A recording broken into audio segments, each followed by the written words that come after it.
Imagine you are a 14-year-old girl who has to drop out from school so that at 4 a.m. you go to work in a bakery every day. This is Phoenix's story. Zara, a single mum, a hairdresser. She sustained a living from her hairdressing, fractured her arms in multiple places. She could no longer go to work. Mandy, a 28-year-old firefighter who had to fight for her life more than the fiercest of fires. Do you know what these women have in common? They are survivors of domestic violence. They were victims of domestic violence. Now, at the outset, I would like to point out that domestic abuse does not only happen to women and to girls, it also happens to boys and men out there. It's a reality. However, there are alarming statistics that prove and show us that there's a large disparity whereby girls and women are abused. Last April, the NSO came up with this somber statistic that from the 3,000 callers in 2020, a whopping 79% were women who suffered domestic abuse. Globally, it is estimated that 1 out of 3 women suffer sexual abuse and domestic abuse linked to an intimate relationship. Now, as I said, I do not want to say that we should mitigate the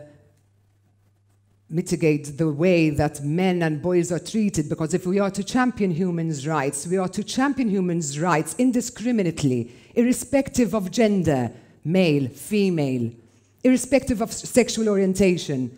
But when we listen to these alarming numbers, we need to see what to do. And our legislators and policymakers are doing their utmost to reduce this number.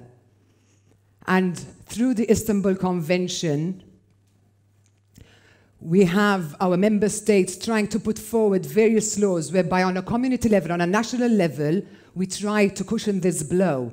However, what does laws and regulations and conventions serve for if they are not enforced, if they are not put into practice, if we do not create awareness? And when I talk about awareness, we need to make people aware from a young age, from primary school. And this is why we believe in the power of education. So we start with education from a young age. Boys, girls, it's not okay to be bullied. It's not okay to be name-called. That is not fine. And these boys have to be part of our journey to smash and combat gender violence. The boys have to grow up to become respectful, young gentlemen, and help us pave the way towards positive breaking of gender imbalances. We cannot carry on this way, and we need to do this in harmony with men, of course. Why not? But we need to teach them from a young age. So when we talk about education, it's not just education to create an awareness. We also need to make sure our girls and the future women that they grow up to be are empowered to the most powerful tool, that of education. It's through education that we are set free, that we can live independent lives away from the perpetrators that can be in the future. It's through independence and living and learning how to grow and move along will we learn how to be self-sustainable individuals. So back to Phoenix, Zara and Mandy. So Phoenix was forced to leave school because her parents forced her to leave school. She was abused physically, mentally. She was coerced by her parents to go and work in a bakery to sustain herself, her siblings, and her parents.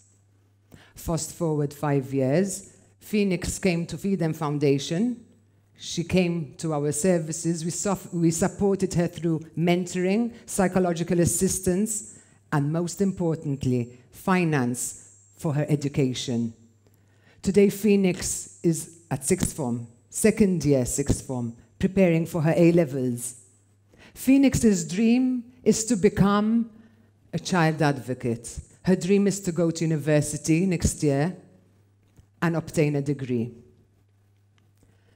Zara. So Zara's hands were not broken from some accident. She didn't fall on the floor or trip. Her husband smashed her hands so that she could not use the most powerful tool she had, her hands, that took her to her hair salon and earn a living for herself, to live an independent life. Zara came to us. We devised a plan. Today, she is sitting for her O-levels, starting from scratch with her daughter. We provided her a laptop. We provided the educational tools, her books, her stationery. So at least we see a positive change. The first step is asking for help. Mandy is a 28-year-old firefighter who was abandoned as a young kid, severely abused as well.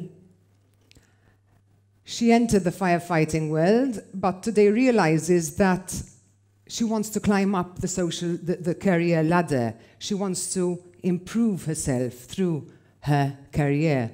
But she realizes that without a basic minimum level, O-level standard of education, she cannot compete with her colleagues, she cannot compete with her peers, so she has come to us, and again, we are providing support, mental support, because if you are not fine mentally, you cannot progress, you cannot move forward. So we offer her a holistic package whereby we're helping her mentally, mentoring her, paying for her private tuition in math literacy and English literacy.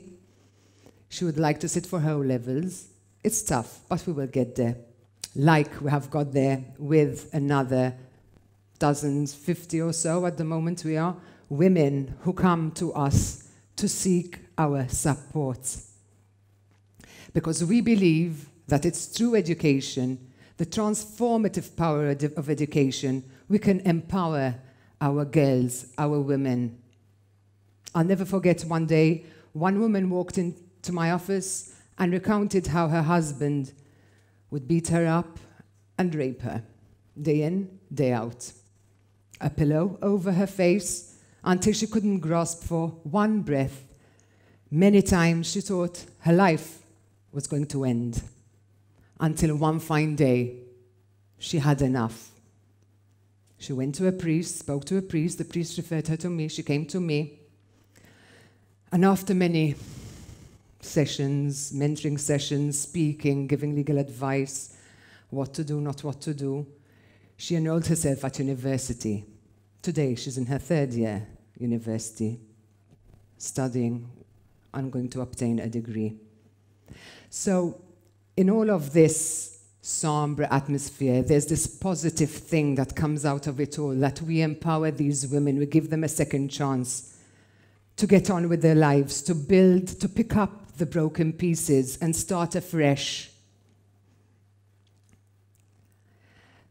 Now, another problem we see is that there's a lack of access to education. It's all well and good that we have sixth forms, we have universities, colleges, online courses, it's great. But if we see that these women do not afford the commodity of having a laptop, having the tools to study, books, biros, pens, whatever it is, how many of us in here open our laptops at work or studying an online course without a bat of an eyelid? We know that we can just pass our day, take it for granted, without even thinking of it, the fact that we do have a laptop, that we do have the tools to help us work, to help us study. These women do not. They are not lucky enough. They do not afford a simple laptop. So we are there to help them, not only through the support system of mentoring, supporting them through psychologists, therapists, but also financially to help them pursue the courses that they would like to do. So back to the stories that I've recounted. We wish to empower our women to become dignified, self-sustainable, to lead an independent life. Let us empower our women to find the courage to get out and leave an abusive relationship. Let us empower our women with the tools to access education, to have a better life.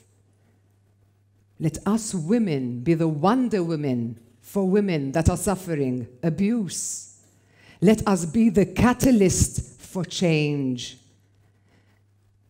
Let us smash the glass ceiling. Let us break gender imbalance. And to any of you out there, if any of you are suffering from any form of domestic violence at home, whether it's physical, whether it's mental, please remember, emotional abuse is just as hard and a harsh reality as physical abuse without the scars. But you have the scars in here.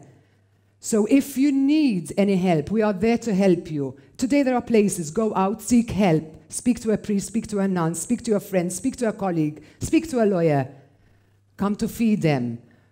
Go to victim support. There are many NGOs out there. Ask for help. Acknowledging that there is something amiss is the first step. Courage is the second step. Go and seek help. And to anyone in here or listening to this, I will close off with this final thought. Do not let the past dictate what you are, but let it define the greater person you are to become. Thank you.